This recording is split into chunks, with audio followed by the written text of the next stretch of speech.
আসসালামু আলাইকুম, আপনাদের সবাইকে আমার চ্যানেলে স্বাগতম।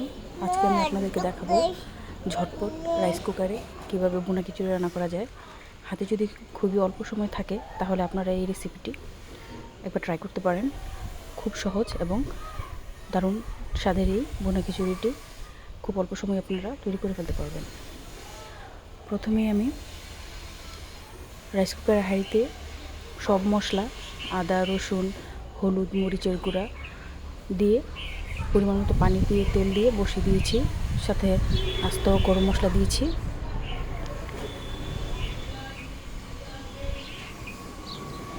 এটাতে একসাথে আগে মশলাটা দিয়ে দিলে রান্নাটা তাড়াতাড়ি করা যায়।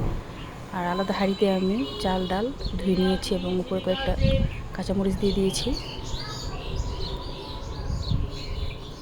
পানিটা ফুটে ওঠার জন্য আমি ঢেকে দিচ্ছি ঢাকনা দিয়ে। পানিটা ফুটে উঠলেই চালগুলো দিয়ে দিব।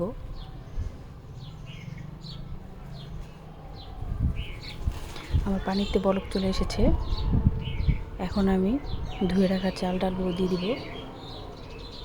এখানে আমি মসুর ডাল নিয়েছি, আপনারা চাইলে মুগ ডাল ভেজে নিতে পারেন।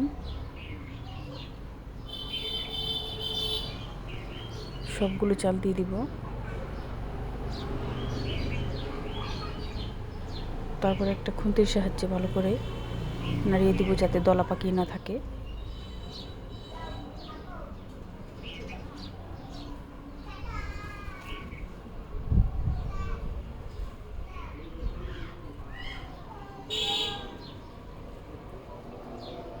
এটা রান্না করাটা আসলেই খুব কম সময়ে রান্না করা যায়, তবে খেতে মন্দ হয় না।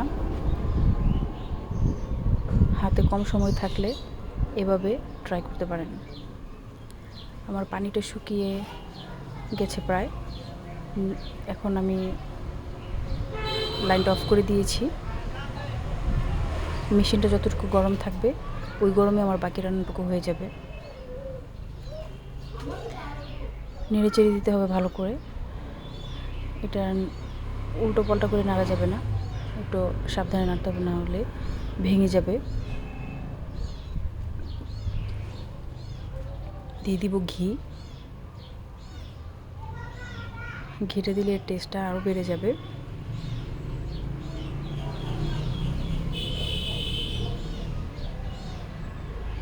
আমি এই চা চামচে 1.5 চামচ ঘি দিব, দিয়ে ভালো করে মিশিয়ে নেব।